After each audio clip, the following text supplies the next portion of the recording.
आखिर वो विमान गिरा क्यों, उसमें क्या ऐसी तकनीकी गड़बड़ी थी, क्या समस्या थी। सिर्फ दिखावे के लिए मोदी जी जा रहे हैं, लोगों से मिल रहे हैं, एक ढाढ़स बंधा रहे हैं कि हम आपके साथ हैं। जो सिविल एविएशन मिनिस्टर है वो कोई रिस्पॉन्सिबिलिटी लेने के तैयार नहीं है, वो इस्तीफा नहीं दे रहे हैं। उनको तो एक मोरल रिस्पॉन्सिबिलिटी लेते हुए तत्काल इस्तीफा देना चाहिए था। ऐसी बड़ी घटना होने के पीछे कहीं ना कहीं इनकी नाकामी है। जो भी लोग दोषी हों उसका पता लगाना चाहिए कि वो बोइंग में गड़बड़ी थी, इंजन में थे, मेंटेनेंस में थी, क्या एक्चुअल प्रॉब्लम क्या था।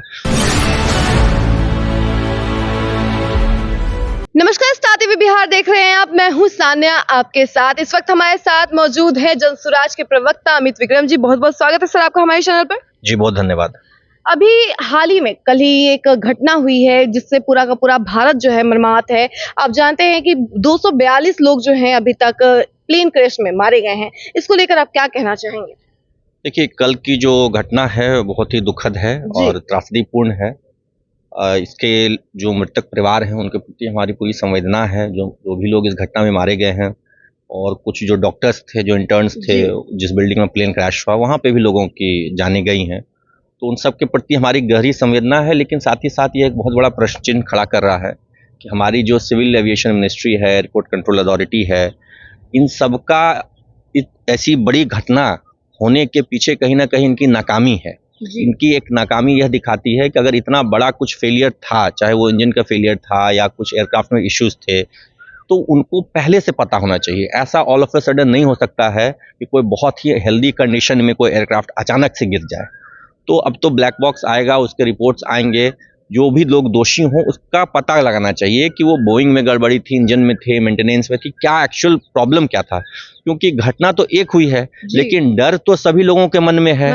आज आमतौर पर सभी लोग दूर जगह जाने के लिए, विदेश जाने के लिए तो एकदम कंपलसरी है कि फ्लाइट से ही जाएंगे, और देश के अंदर भी लोग बड़ी संख्या में फ्लाइट्स का यूज करते हैं।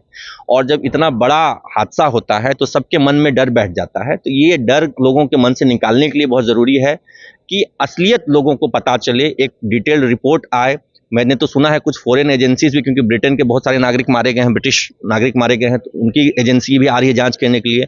तो एक अनबायस्ड और एकदम क्लियर कट एक रिपोर्ट आए कि इसके पीछे दोषी लोग कौन है, किन्होंने मेंटेनेंस में गलती की, या फ्लाइट जो हमने सुन रहे हैं कि वो जो बोइंग था वो बहुत पुराना था, 13-14 साल पुराना था। तो जो भी गड़बड़ी थी वो सामने आए और दोषियों को कड़ी से कड़ी सजा मिले। उसके लिए हो तो एयरलाइंस को बैन किया जाए या बोइंग को यहाँ से बाइकआउट किया जाए कि भाई बोइंग के कोई भी विमान भारत में नहीं उड़ेंगे। जो भी लोग गलती पाए जाते हैं, दोषी पाए जाते हैं, उन पर कड़ी से कड़ी कार्रवाई होनी चाहिए।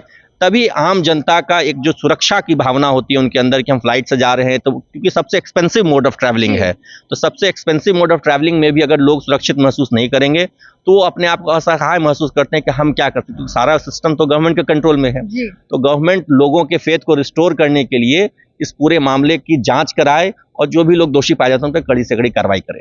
अच्छा, इस चीज का निरीक्षण करने वहां पे नरेंद्र मोदी गए, घटनास्थल पे पहुंचे, देखा उन्होंने, तो क्या लगता है इतना मतलब घटना होने के इतने टाइम बाद जाना का कोई रिजल्ट हो सकता है कुछ? देखिए, उनका जाना या नहीं जाना वो तो एक मान लीजिए एक संवेदना प्रकट करने के लिए दृष्टिकोण से गए। वो तो कोई एक्सपर्ट है नहीं कि विमान हादसा क्यों हुआ, नहीं हुआ।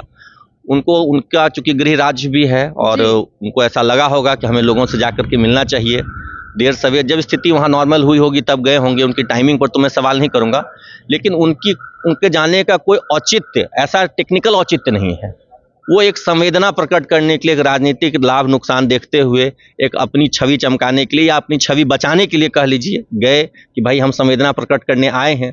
लेकिन उस संवेदना का लोगों की जो जान चली गई, उनको जो परिवार को जो दुख है, उनके जो अपने लोग हैं जो आज दर्द पीड़ा से गुजर रहे होंगे, उससे तो कम नहीं होता है। प्रधानमंत्री के जाने से किसी का दुख तो कम नहीं हो गया। दुख कम तब होगा जब जो भी मृतक हैं उनको न्याय मिले, उनको इंसाफ मिले, उचित मुआवजा मिले। जिनके परिवार के लोग चले गए, जिनका परिवार पूरा का पूरा साफ हो गया, उनकी आत्मा को शांति तभी मिलेगी जब इस पूरे मामले की निष्पक्ष जांच हो।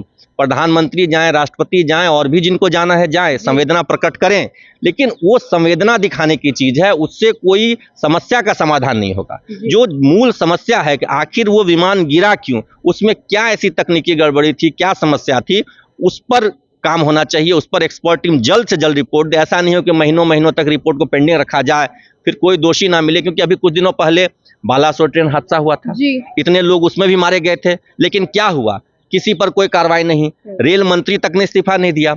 आज भी देख लीजिए जो सिविल एविएशन मिनिस्टर है वो कोई रिस्पॉन्सिबिलिटी लेने के लिए तैयार नहीं है, वो इस्तीफा नहीं दे रहे हैं। उनको तो एक मोरल रिस्पॉन्सिबिलिटी लेते हुए तत्काल इस्तीफा देना चाहिए था, वो भी नहीं कर रहे हैं। इसका मतलब यह है कि सरकार में कहीं कोई अकाउंटेबिलिटी नहीं है। सिर्फ दिखावे के लिए मोदी जी जा रहे हैं, लोगों से मिल रहे हैं, एक ढाढ़स बंधा रहे हैं कि हम आपके साथ हैं। लेकिन आप साथ हैं तो फिर इस गलती की जिम्मेदारी क्यों नहीं ले रहे हैं? इसमें जो दोषी लोग हैं उन पर कार्रवाई क्यों नहीं हो पाती है? और जो मंत्री हैं उनको तो नैतिक तौर पर कम से कम इस्तीफा देना चाहिए जिम्मेदारी लेते हुए, वो क्यों नहीं हो रहा है? इन सवालों का जवाब मोदी जी नहीं जा रहे हैं, सिर्फ वो मीडिया के सामने वहां जा करके दिखा रहे हैं कि हम पीड़ितों के साथ हैं।